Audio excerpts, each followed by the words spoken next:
So now, when you watch these videos, they don't tell you that you have to have these in there by a certain time. They're doing these videos all year long. Tell, oh, send this here, send this there, send this there.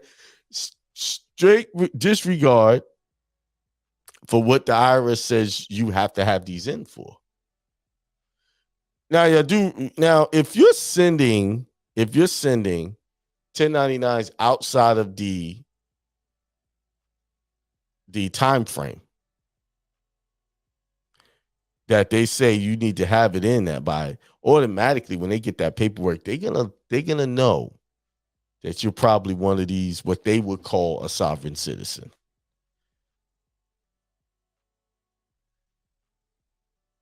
And look at the top here. Say a person engaged in trade and business, including corporation, partnership, individual, estate, and trust, who makes reportable transactions during the calendar year must file information returns, report those transactions to the IRS. And actually here, it broadened the scope of who can say a person engaged in trade and business.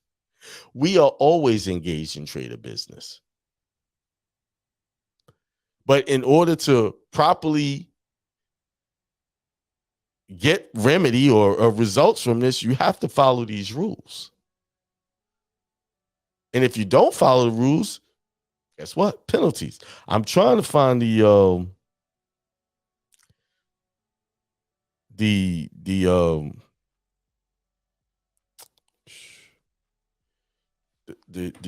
one where it reads off how the penalties for these forms.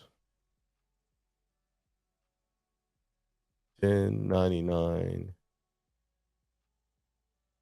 late filing.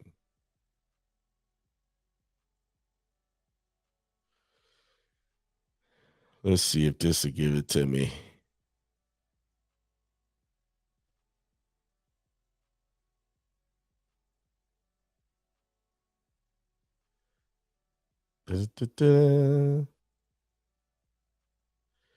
So they're showing the low amounts here. They're saying that the penalties could be, depending on how many you're sending, these are some of the penalties, but there's a bigger penalty here that's not here.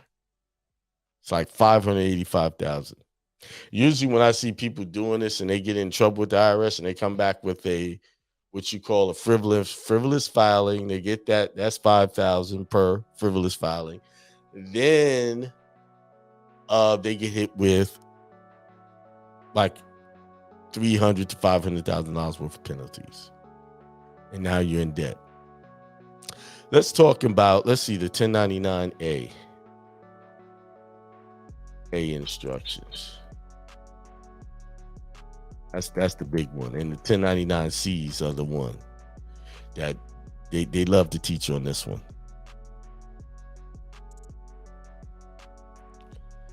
Let's see, is this the instruction? What's new?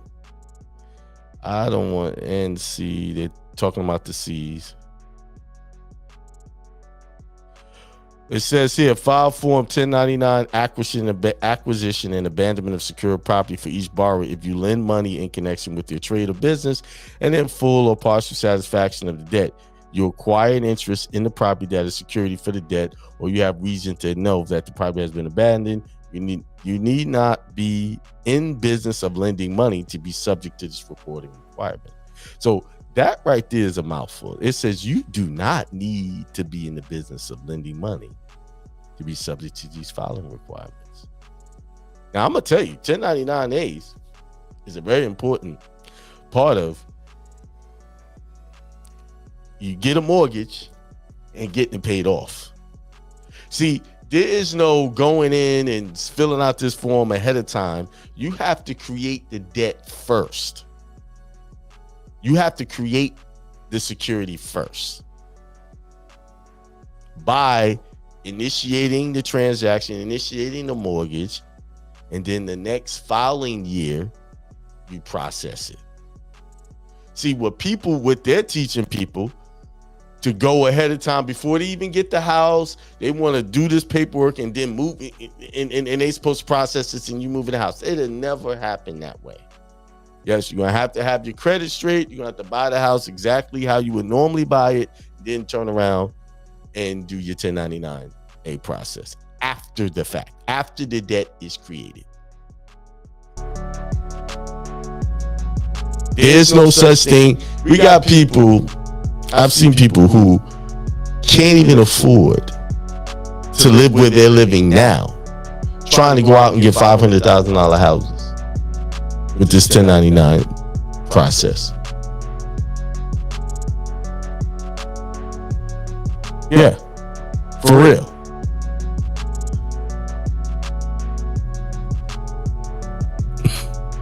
For real.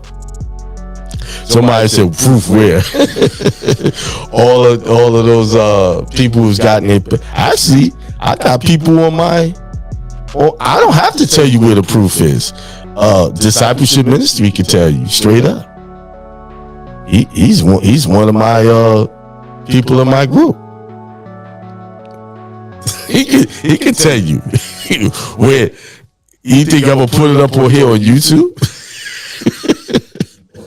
Only people that's part of my exclusive premium membership get to see that.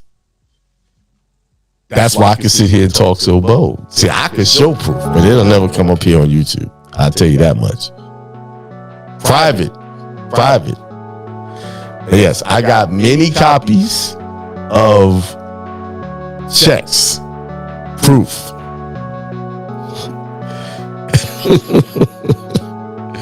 But anyway, yes, I've had people this year and last year, 3 different people got their mortgages paid off. Just by that 1099, hey, I just kind of glanced over and told you guys about. Right there. Being freed from the bondage of debt.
Peace, everybody. What's going on? It's another episode of the Sunday Inspiration, and the title of this is what did I title this? Let me look over here. There will never be a perfect time to get started. Never. But right on the screen right now, you're seeing the Abundant Wealth Seminar, Atlanta, Georgia, July 22nd to 23rd. That is just in 1 week. I will be there. Al Bay will be there. We're going to be talking about everything 1099, everything national passport, everything organizing your state, religious and unincorporated associations, and Sesta K Business Trust. Al and I, we operate in trust 100%. That is our thing. So that's what we're going to be doing. Let me move this out of the way. I got a new setup for my camera, and so I'm still learning it. I told you guys that I was going to do something different, and I did. I'm using my Canon EOS M50 now. Back to using that. That other camera wasn't focusing right. I hope I'm looking good on camera now.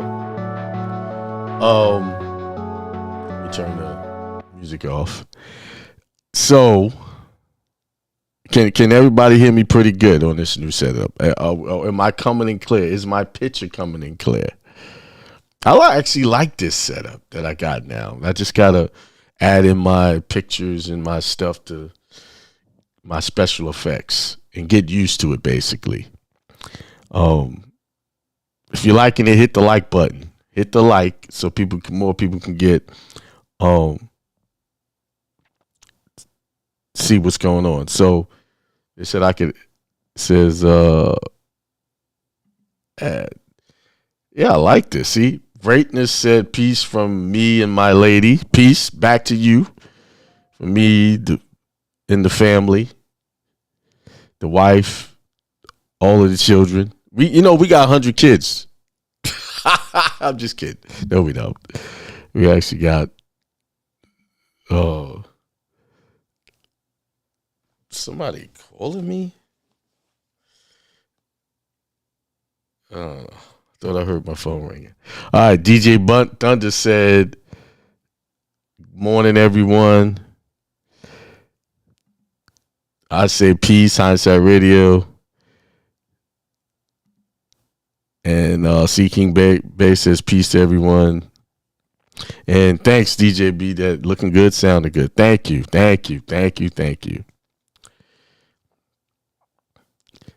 What was the title? Stephanie Johnson says peace. Well, before I get into the show, I had a great weekend. We, sometimes you got to get away. Me and Beth, we took a day off yesterday, Friday, just went and stayed somewhere local. It was nice. Had dinner, hung out. Then yesterday we stayed at the house. We watched movies all day. Not really watch movie all day, half the day. Cooked. I bought some fresh red snapper. She cooked it. She made a salad. It was slamming. I mean, it was really good. It was really, but Lauren doesn't really eat fish like that, so I made a separate thing of spaghetti. If y'all don't know what I make, I'm not a great cook, but one thing I can cook is some spaghetti. I make my own sauce basically from scratch. And season it up really good. I really make that very well. I pride myself on my spaghetti. Had that, chilled out, watch movies. Of course, I typically can get maybe one movie out, and then the second one I'm asleep.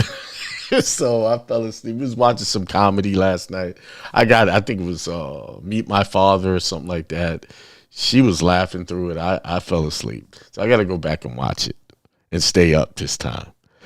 But anyway,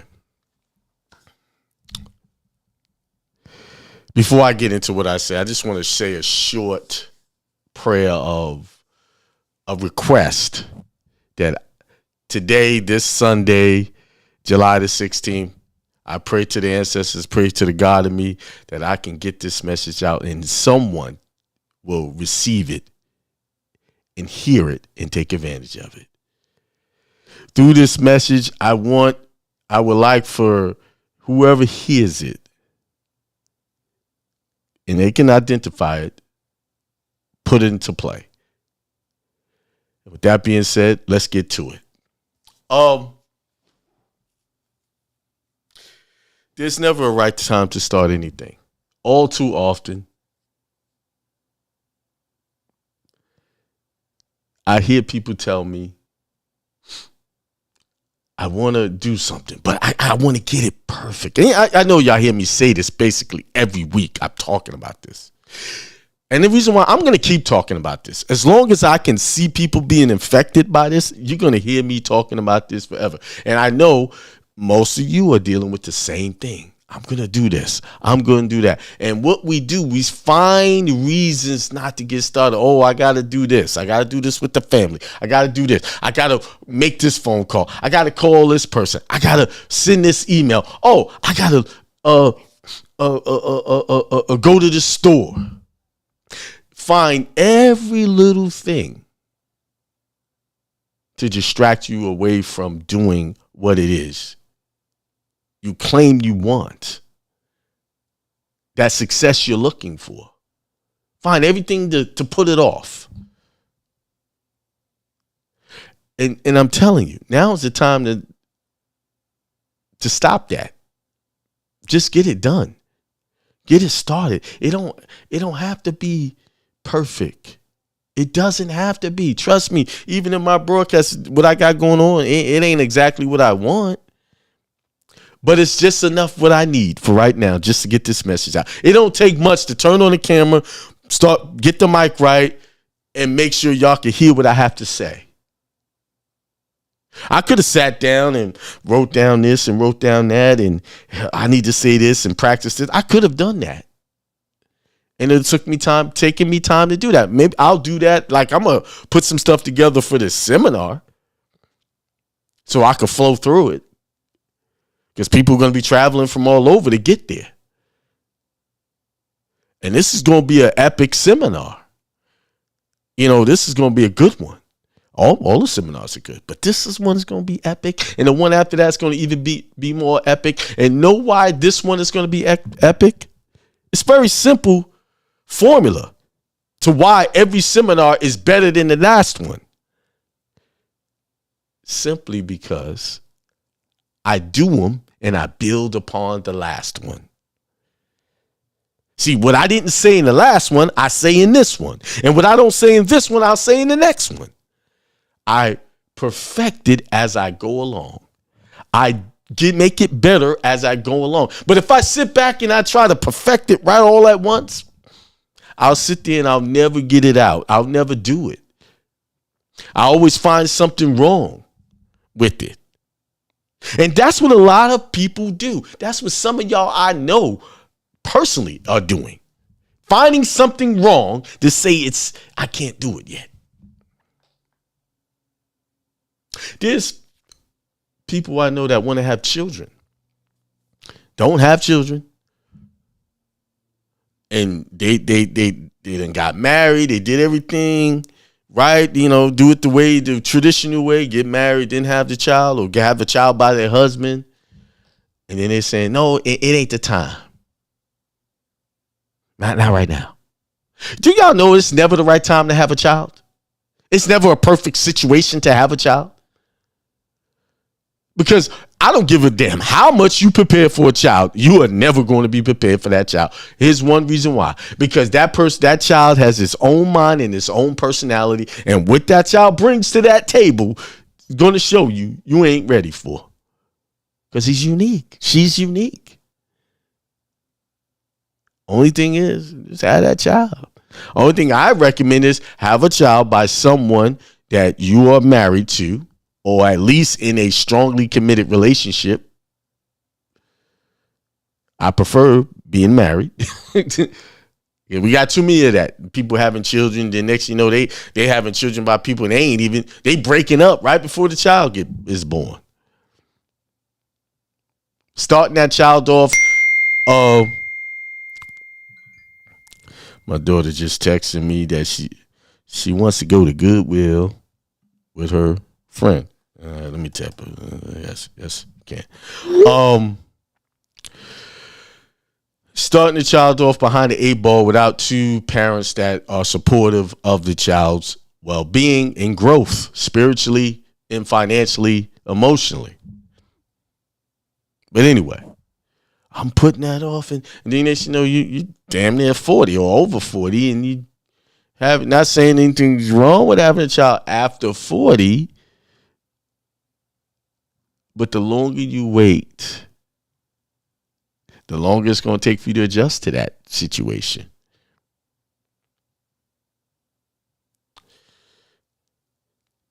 Nothing is ever going to be just right or just perfect to get started. It's just getting started. Let me help y'all understand. This is procrastinating and putting stuff off is not spiritual. Waiting it's nothing spiritual about that. And it takes away from that legacy you're trying to build. Every moment you waste, it takes away. We only get so many physical days in this plane. What is the average? 75 years? That's not a lot of time to get anything done. Get all the stuff. You can try to get as much as you can done. But that's really not a lot of time. When you put it into that perspective, there's a clip that I like with Eddie Murphy. We say 75 years. That's all you got. And make it count. Think about it. One day, you're not going to be able to do it. One day, it's going to be too late. Just soon, that time is fast approaching. That idea that you're trying to put forward, you ain't going to be able to do it. And it's going to be situations that you can't control. So when you get the call, see, there's a thing they talk about in Christian theology, those who get the call. You know what that call is? That inspirational idea. That's the call. You got the call this morning when you were laying in bed and that epiphany hit you. Oh, I could do this. That was the call. Did you get up and answer it? Or did you lay down and say, I'll do it later? And then when later come, you can't even half remember what it was. Oh, I know y'all feel me on that one. Who feel me on that one? How many times have you gotten a great idea, a great thing that you wanted to do, and you just put it off? Oh, I'll do it later, and you distracted yourself with something else. And then when you try to remember what it was that you that idea you got you early or whenever, you can't even. It doesn't even formulate right. Like, maybe was this it? You start doubting yourself. See, God comes calling every day. Every day. And he only comes calling when everybody else is quiet. When you don't have distractions. He comes and gives you the message at the opportune time when there's no one bombarding you with their thoughts and ideas. When you got the TV turned off. That's when the call comes. And when that call comes, you're supposed to obey the voice of God and get up and move. See, a lot of y'all been disobedient to the voice of God. Now, you can define God the way you want to. I'm not here to define God for you. I'm just telling you that is the voice of God speaking to you from within to tell you what you need to do to make your life more fulfilling and happy. But no, we got to wait. Nah, I get up. I'm sleepy. You become like the lazy slave that they mentioned in the Bible who got that one coin. The coin was the idea, the divine idea that he was supposed to multiply. And he was only given one coin according to his abilities. See, the master knew that one coin was all he can handle. He couldn't handle 10 coins, 5 coins. He can handle the one. But he chose to, I could do this, but I'm just going to bury this. That's what you do when you're laying in a bed or you get that epiphany and you get that idea, that great idea, and you put it off. You just buried it. Deep into the chasms of your thoughts, your mind. It gets overwritten by junk. Stuff you put there. The stuff that the egoic, the lower self put there for you to chase after. I know when I answer my calls, when I get up and obey, it always works. When I put it off, when I put off those ideas and I create something to distract me, my day doesn't go very well. If y'all want the secret to having a great day is when you get those great ideas, go for it. No matter what, people are going to think you crazy. You're abnormal. See, the people who call them so-called normal is going to find you abnormal, and you are abnormal because in their life, in their perception, what you're doing is out of the norm for them, but it shouldn't be out of the norm. It should be normal for you. Abnormal should be normal for you. Let them be normal. Let them get up every day and work and chase after accolades from some boss who don't even care about them. And try to seek friendships at the job and have mundane conversations about nothing. Yeah. Y'all know what I'm talking about. Today's Sunday. So Monday, some of y'all, that's what y'all got to look forward to. Go working somewhere where you don't even like the people you work with. You don't like your boss. You don't even like the job. The place just straight depresses you just to think about the idea of getting up to go.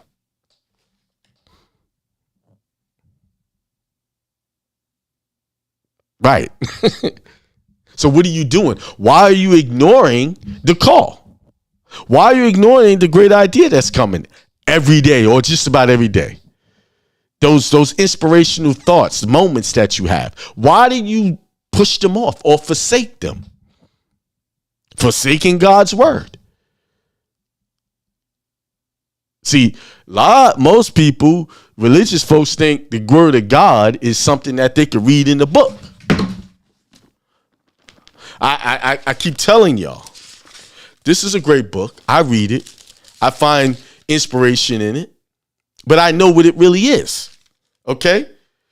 That's it right there. Look at that. It says copyright 1997. That's the copyright. So some man copywrote this. So it's impossible for this totally to be God's word. It has wisdom in it, and the courts use it every day. But some man, God didn't write this, okay?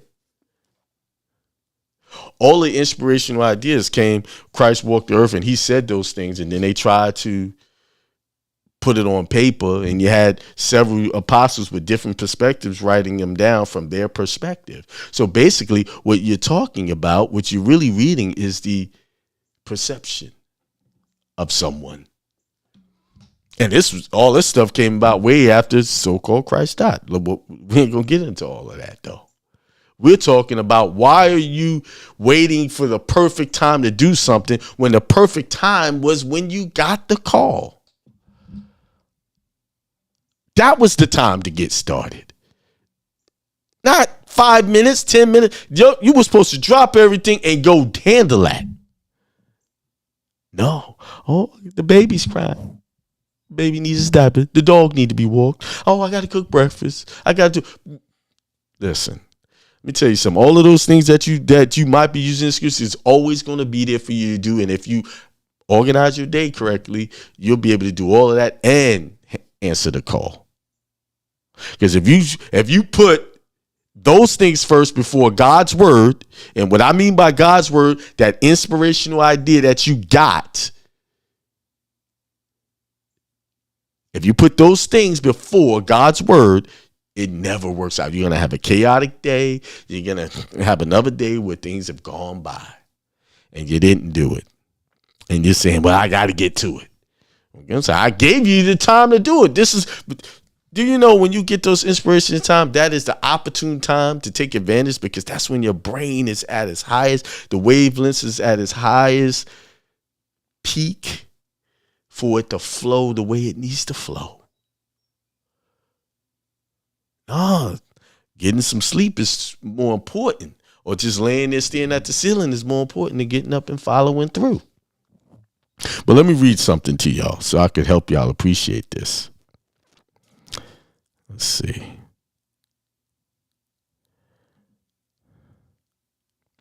Right there.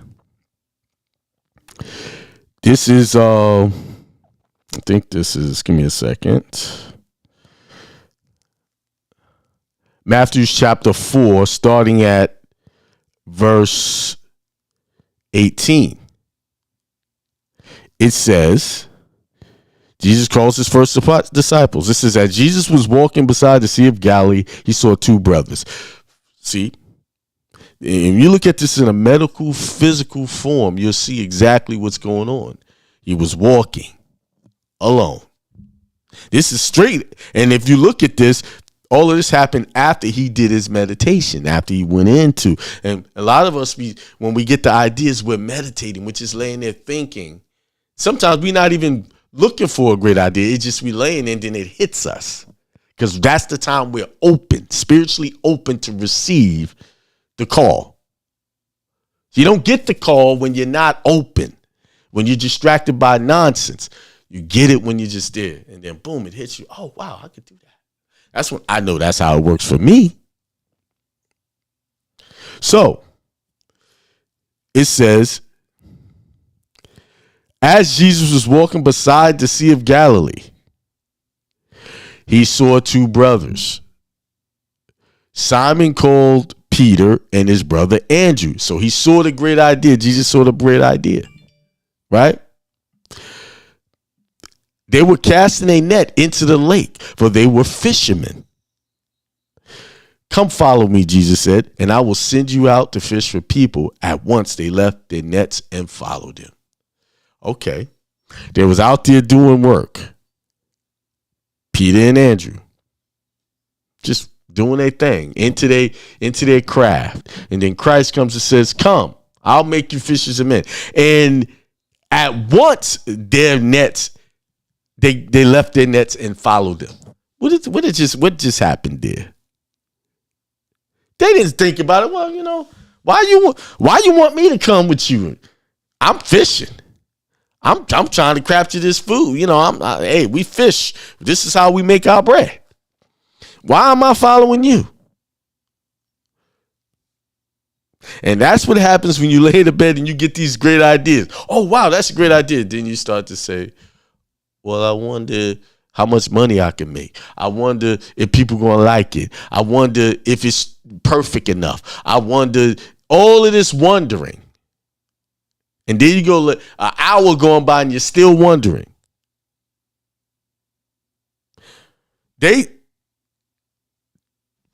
An exchange happened. Christ, after his journey, saw, hey, these two great brothers, they're great ideas. I'm going to call them. I'm going to give them the call. And then they answered the call immediately. Let me keep going.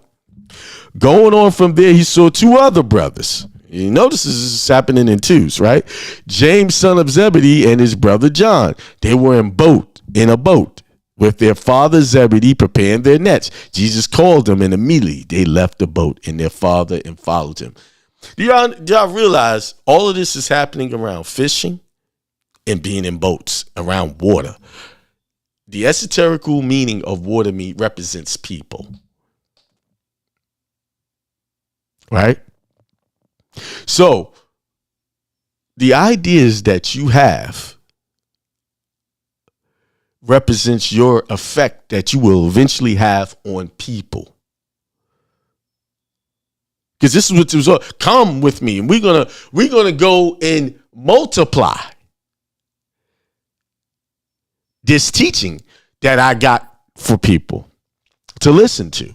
I'm here to get their mind right, to get them to process information right, away from the secular or the formalities of the religious structures of the day or the political structures. See, the idea you have is helping free people's minds from the matrix. That's what I'm doing, right? Right? In the matrix, what was their job? To go wake people up, right? And show them that they can live beyond the limits of the matrix. They can think beyond the limits of the matrix. And let's be clear. Some of y'all may not be understanding what the matrix is. I'm sure most people do, but we're not going to assume here. The matrix is simply man-made structures put in place for you to follow and be controlled. Man-made structures such as you need to live off of what the government has you far as water and food. God, when he created this planet, this world, he made it in such a way where anybody can grow their own food. Anybody can source their own water. They don't need some big facility to get the water to them. You think, well, how they do? They get a well and get the water out of there. There was no filtration systems, but somehow we're all sitting here and living. The only reason why you need filtration systems for these water plants now, because they're filtering crap water. They're giving you crap water and they got to clean that up. It's not coming from the source. It's not coming out of the earth where there's an unlimited supply of water. See, water shortages only happen where the government controls it. because they're the ones who are limiting it and how much is dished out. They control that because you're really paying them to control your water source and how much you get and how much you can have. And how does it control? You let that water run and see the bill you get. See, that's the control. So if you don't make a lot of money, you got to watch how much water you. Now, this is a source that comes freely to this planet. Nobody creates water. They manipulate it, but they don't create it. But they're charging you. See, that's me opening your eyes to what's really going on.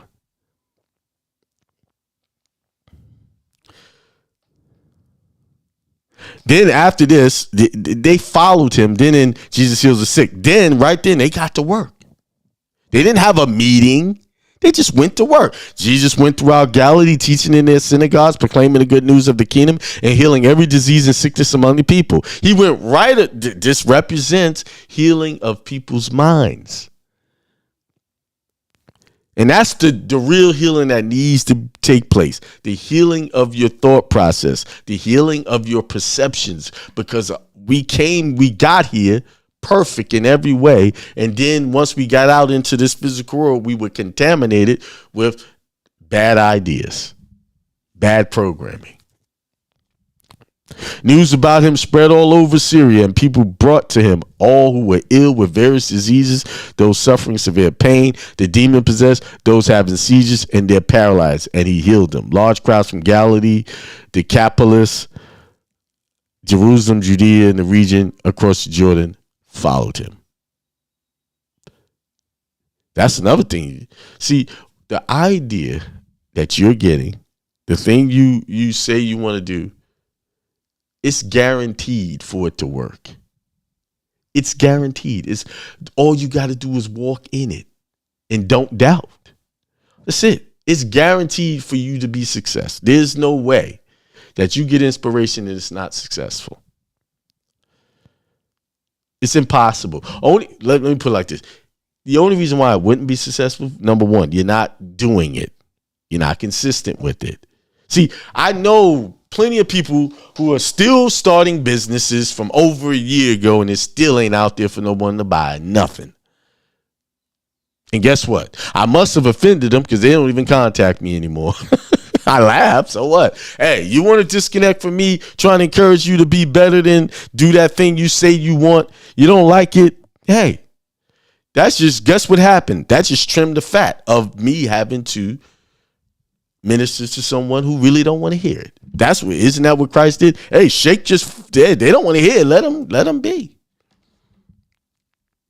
I hope one day they get it going and then they come back and say, hey, look, I got it going. And I'll be happy to hear that. Because that's one less person that's out there being a slave to someone else. See, y'all should abhor, hate slavery in any form. And I don't care how much you get paid, working somebody's job is slavery.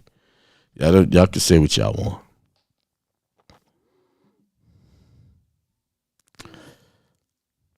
I hope y'all getting the point.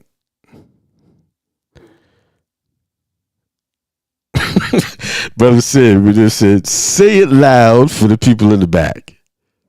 Brother, say it loud for the, yeah, I'm saying it loud, proud.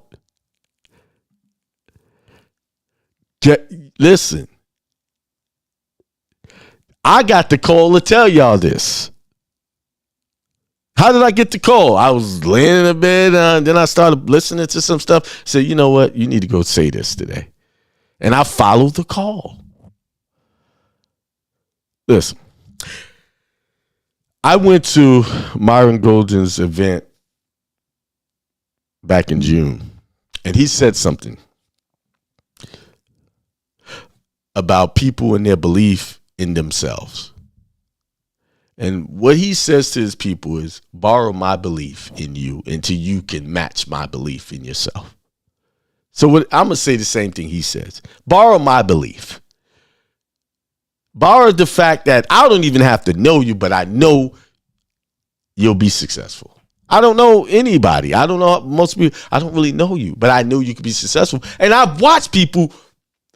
I've watched people believe in my belief in them. And right now, from the time they got started, which was earlier this year, their following has grown in just a few months. Why? Because they followed the call, and every day they're posting videos. They post some more videos than me. Talking about Karen. Every day. Now, I can't be telling her, oh, you could do this, and then not share her work. I think it's Above and Beyond with Karen. I think that's the name. I'm gonna lock that in. Sometimes I don't remember things all the time like that. But following the call. Consistency. It's not perfection. It's not having all the answers. It's just consistency. Do y'all realize most people are not looking for you to have all the answers? They're looking for one thing and one thing alone. Just one thing. And before I tell you what that one thing is, it's the thing that you see people do the most. They want to go here to listen to this. They want to go turn on this to listen to that. They want to go to this church, that synagogue, that temple, this party, this event. What are they looking for? What is everyone looking for? They're not looking for perfection. I can tell you that right now. They're looking for connection. They want to connect with someone who can relate to them, who can identify. And what you have to offer people is that connection. I'm not going to connect with everybody. Sometimes I'm just too rough. I say it too hard. Or they just might not like me or like the way I look. They don't like this lump on the side of my head. I don't know. The scar on my eyebrow. I don't know. I'm not looking to connect with everybody. I'm only looking to connect with people who God sent me to connect with. And that's a select few. Y'all want to know? Y'all really want to know what that number is? My select 144,000.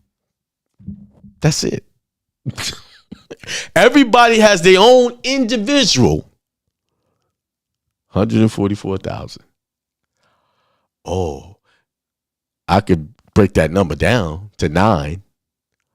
1 plus 4, 5, another 4, 9. My select 9, if you want to say it that way. See, organized religion has just generalized everything. And the one biggest thing that they did do was take it away from you and give it to someone else to say, this is where you need to be. When you are the center of your own universe, you are the sun. And whatever you do, whatever polarity you're pulling in, that's your planets are coming to you. As above, so below. As in, so is out. Out is in. What is up is down. Down is up. I hope I didn't mess y'all up with that. You have your select people that is there designed and ready to do business with you, to work with you. You. Okay? Not everybody likes Apple. Not everybody likes Android. And guess what? People flip-flop. They go from Apple to Android and they go choices. People flip-flop with me. They 1 minute they listen to me, they go somewhere else.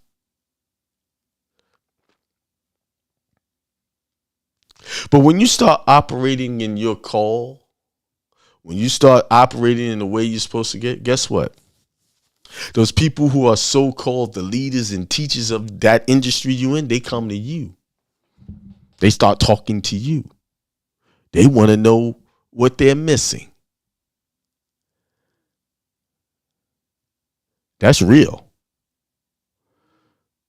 I'm telling you.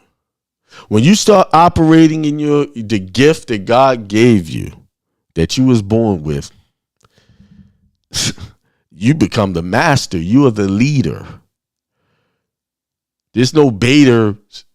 There's nothing to be. There's no second position to you.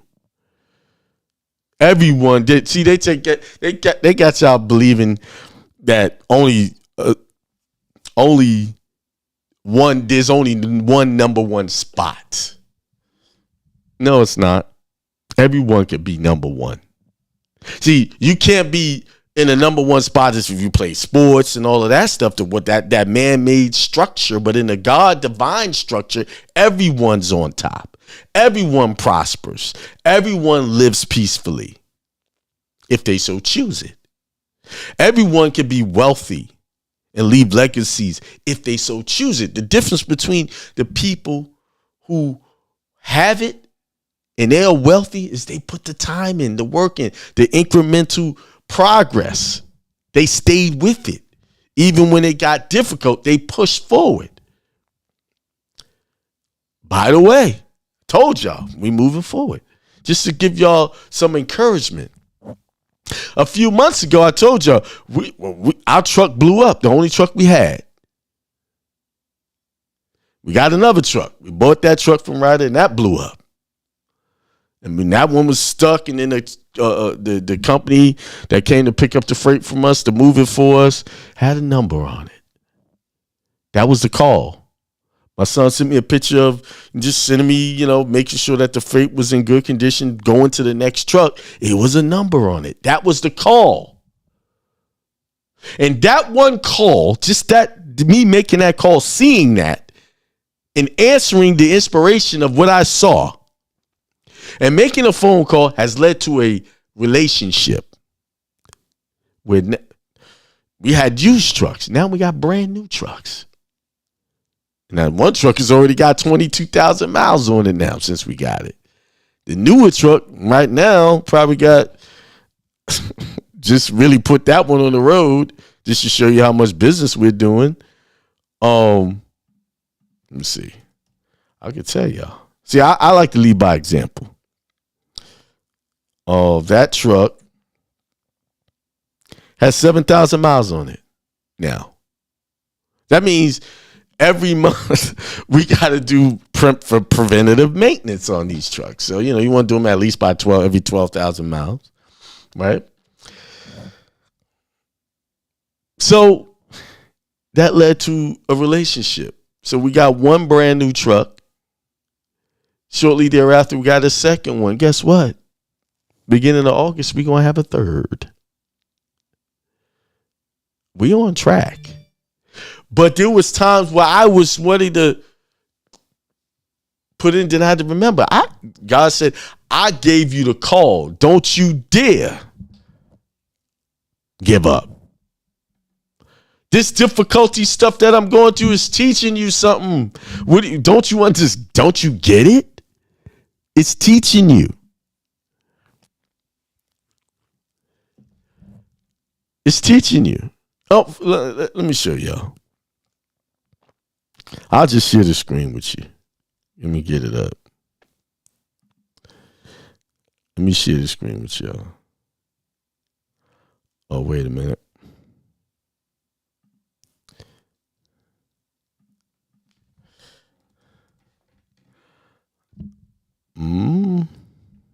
So y'all think I'm not making all this stuff. These are our trucks, where they're located, who working, and it's the new truck. 7,009 miles. Right now it's parked at the storage. We ain't playing, man. We're not playing. This was started September of 21. And we rolling. Then we had load issues, meaning we relying on Amazon, which is, anybody in the business know you ain't gonna make a living on that, but it's good training. It's good getting your stuff, getting your feet wet and understanding some parts of the industry. So the next challenge was after we got the trucks, we needed somebody to dispatch. And the dispatchers, they was getting us money and they did all right. But I just got the call, hey, just make this phone call right here and get this load. Very first load I got, was a local route, local run, delivering some appliances to different businesses.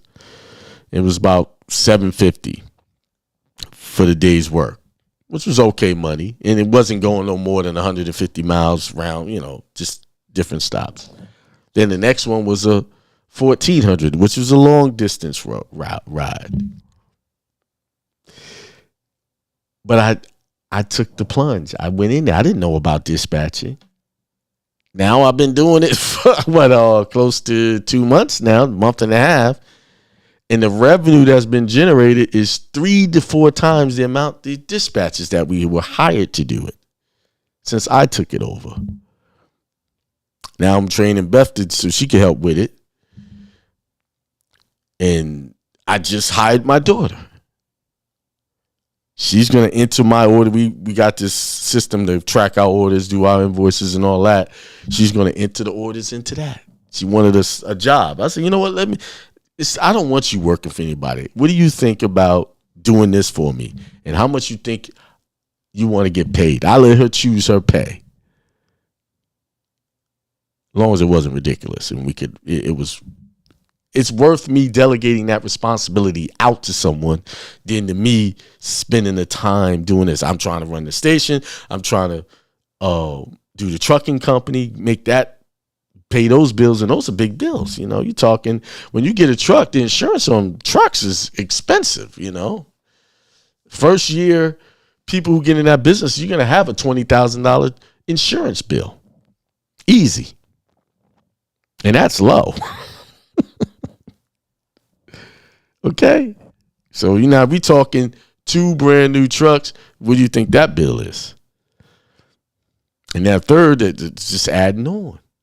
But see, that brings me to my next and last point, and then I'm going to close. Yes, you're going to get the call to do something, and you're going to be nervous. You're going to be afraid. You're going to have fear. I have fear. Well, just getting this third truck, my heart's up. It's a third truck. But I already been through that a few times already. So I know that's the initial response that I get is nervousness and fear, and I have to beat that back. Just because you getting a call and the things are working and your business going doesn't mean that I'm not in fear and I have anxiety issues at times. I do have those, but I have trained myself to when I see it,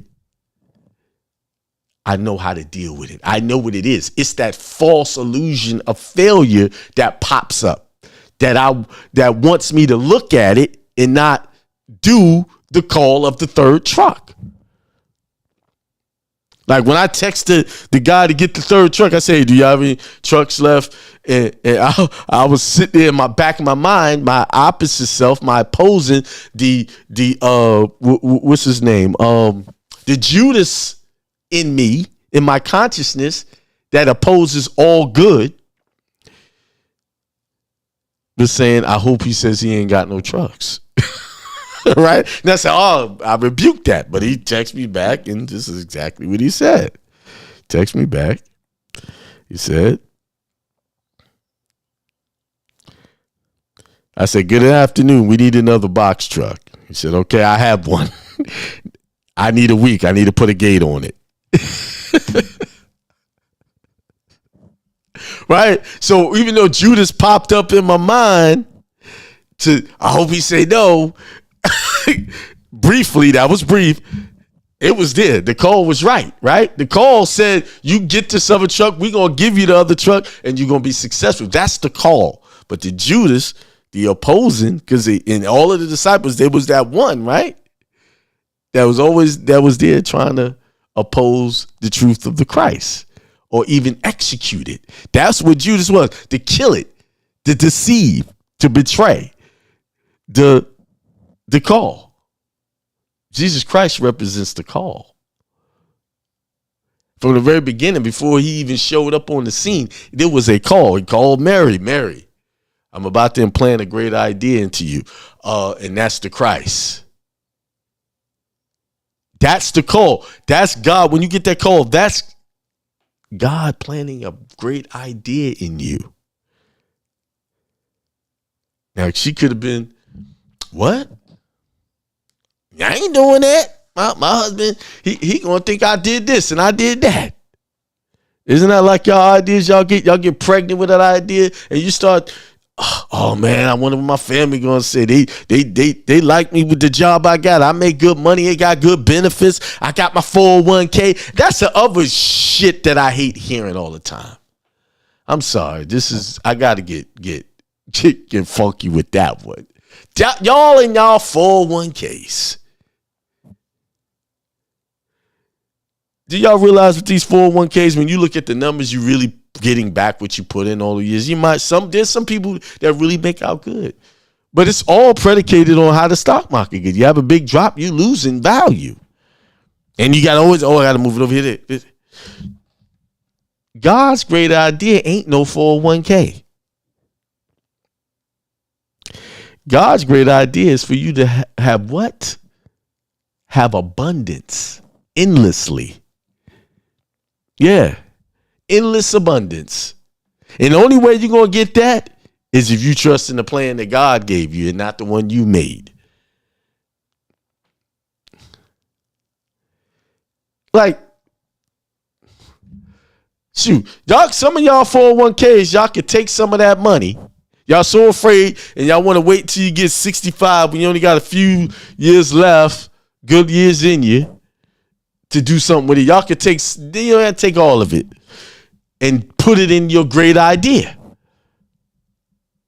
and create your own 401k. Do you realize that you can still save for a 401? It's not called a 401. I forgot what the number they use for. It's a 4 something where you can put it in some type of retirement thing and put it into these things while you're making 10, 20, 30,000 a month. I can make 10, 20, 30,000 a month. Is that real money? Yes, it's real. Yes. Know how I know it's real? I live that. Sometimes it's not that. But guess what? Most times it is that. Working, and how do I do that? Mental. I got the call and I follow the call. And I'm going to tell you, $30,000 a month is not a lot of money. Let's talk about $100,000 a month. Let's talk about that. That's real. There's people making $100,000 a minute with their great idea, with the call that they following.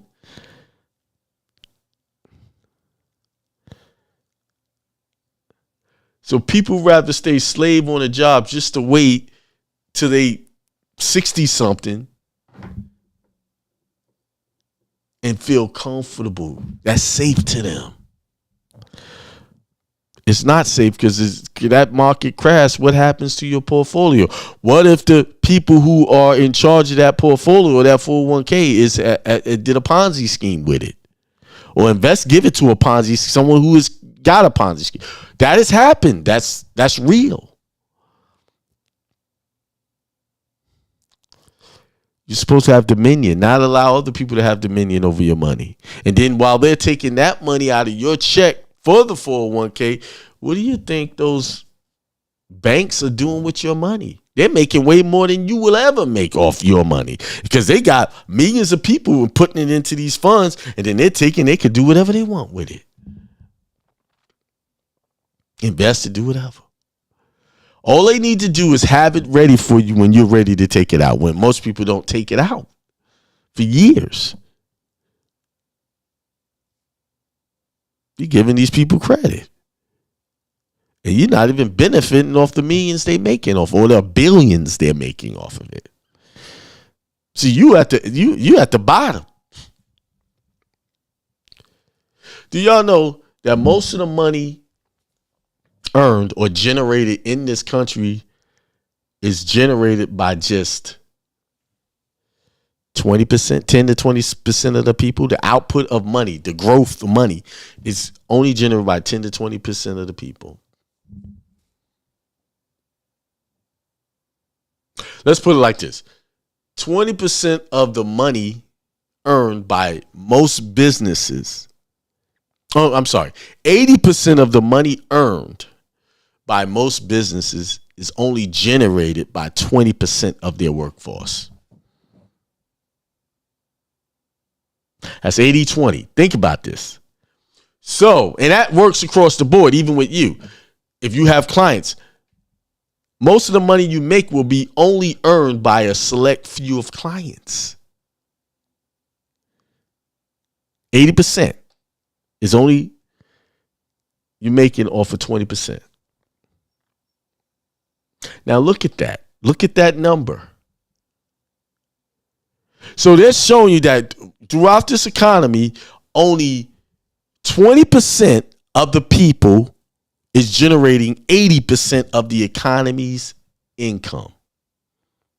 But I'm talking about the real money, the millions and all that. That's why you have so many people up there making the big bucks and so many by here, because the people that's making just the paychecks are looking to do what with their money? They're looking to pay bills with their money. Whereas the people who are making a lot of money is looking to multiply their money, invest their money, make their money grow. See? Difference of perception. Most people who make the least amount of money only looking to do one thing with their money: pay bills and buy things. But that small percentage of people, that 20%, who's making most of the money, is looking to increase their money and make more money. Which one would you rather be? You're not going to be that if you got a job. You're not going to be in the 20% making 80% of the money. If you add a job, you're going to be the one who's the consumer. That's why they call those people consumers. Is what they do. They consume with the money that they make after the government consumes their tax out of it and all the other stuff. That's just from a pure numbers point of view. So, like, even in this broadcast, 10, maybe 20% of y'all are going to actually do or follow through. And that 10 to 20% is going to be the ones who going to produce 80%. They're going to join that. They're going to be the ones who put into the economy by making the most money.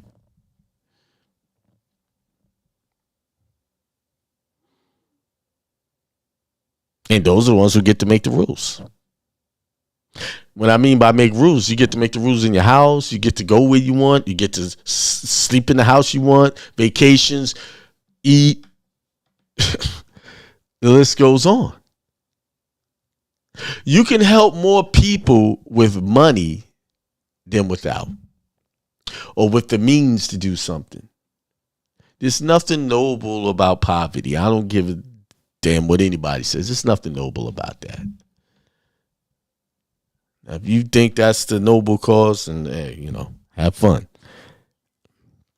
All right, what y'all saying before I close out?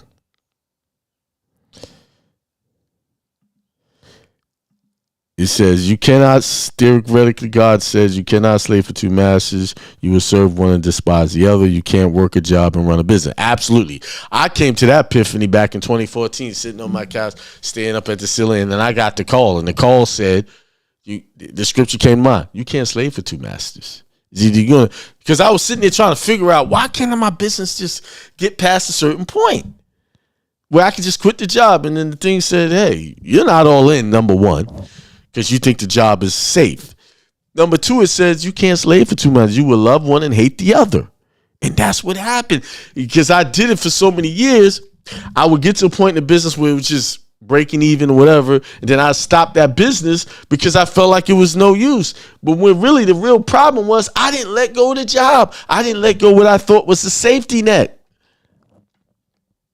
And the jobs I had, I was quitting them until I got something else that was paying better. They didn't even last.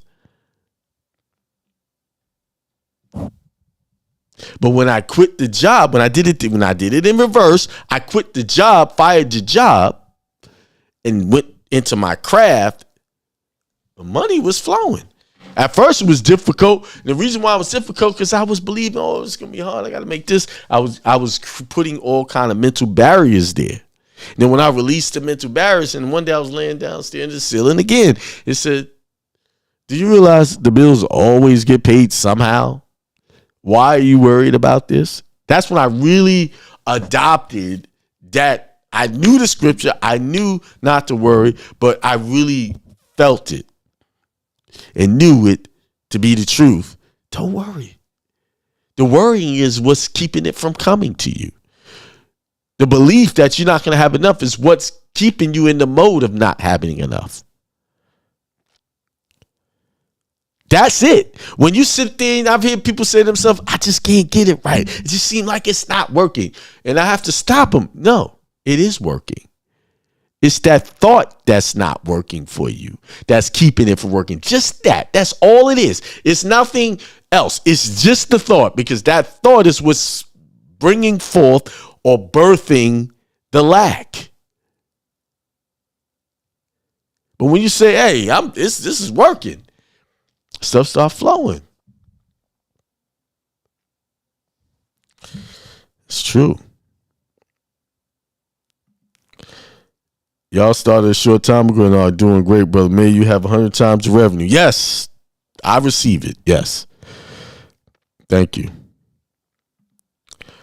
God told me he was my 401k and retirement fund, so I took my money out and left the job and went into business for myself. I have 2 successful business to me, 2 more side work. See? Took it and did something else. See, these governmental structures have taught y'all to be dependent on some system that they created. You think they created a 401k for you to be prosperous? It was for you? Do y'all really believe that? No, it's for them, because they get you, oh yeah. They sat around the table and they say, yeah, we can get them to give us their money freely. Y'all ready? Let me give y'all the pimp game, because this is what it is. It's pimping at its highest form. See, the gangsters ain't the ones with the knives and the guns. The gangsters are sitting behind the boardroom desk, thinking of these slick ideas to pay you and then take it right back, and to get you to volunteer to do it. So they sat at the table and said, yeah, man, how about we come up with a plan where they could save money with us and get them and let them do it before tax, where it's not being taxed. Because people hate taxes. But if we give them this idea that they're not going to get taxed, and the only caveat, the catch to it is, you can continue to have it tax free, take the money and not pre-tax it, as long as you don't come back for your money early. And then we put a cap on it. Well, if you do come back and forth, we're going to penalize you for doing that and tax you. So let me break this down to you in layman's form to see the pimp game. Let me get this straight. I'm talking to the bank. Let me get this straight. I work 40 hours a week. You pay me whatever amount of money. But yet you're asking me to invest in your fund, whatever it is. I take my money, you take it out automatically. The government is not going to tax me on that amount that I'm taking out. Then I get taxed on the rest of what's left.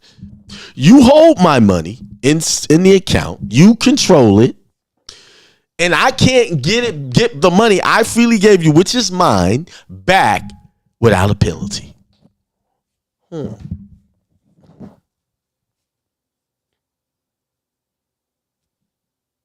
Now, if I walked up to the average person and said that to people, y'all look at me like I was crazy. But y'all doing it to these jobs freely.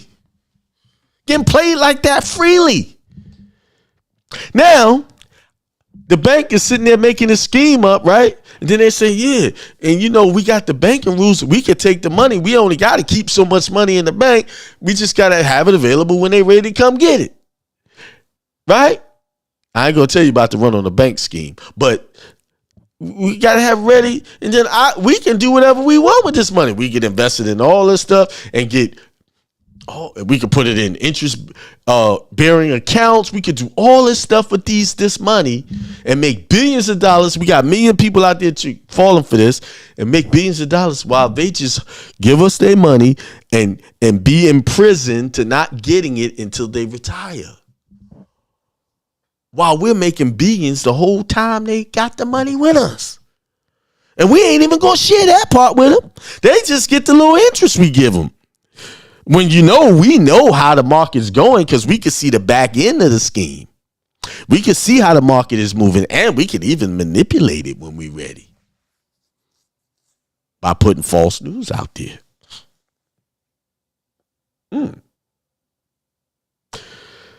Wow, this is good for us. We should go with this and market it. And give it to every HR rep and have them teach it in their little orientation classes and tell them how good this plan is for them. Keep that going, baby. Keep the money flowing. That's what I'm trying to. They didn't make these plans so y'all can prosper and live rich and live next door to them. They made the plan so that they can live somewhere you can't afford. Huh? Y'all don't gotta believe me.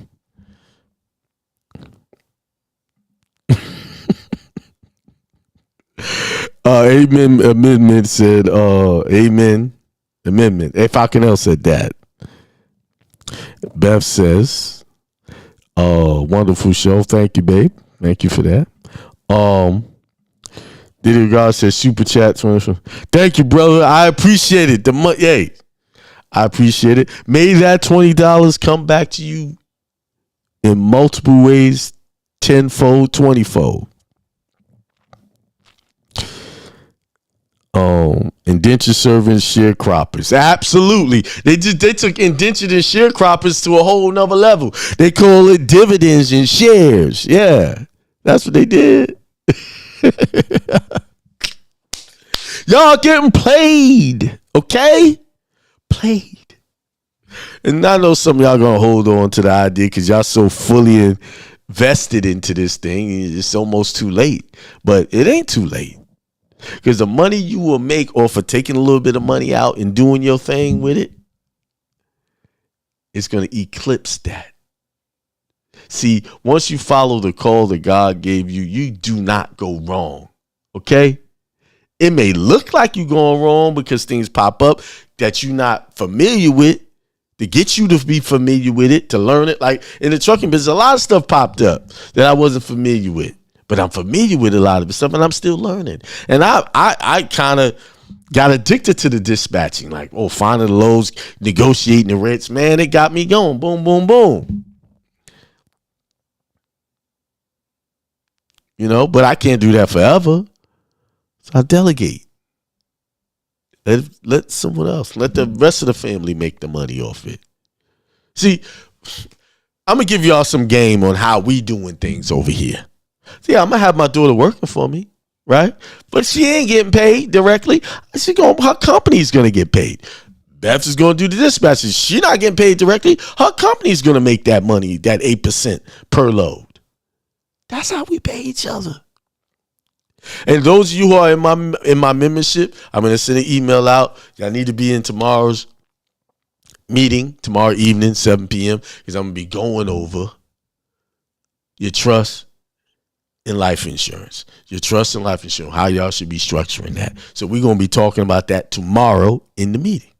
But anyway, if you're not a part of my membership, go to akimel.com, get a part of it. It's well worth the money. Be a part of it. If that price is kind of hitting you, send me an email. We can always work. I work with my people. We can work something out.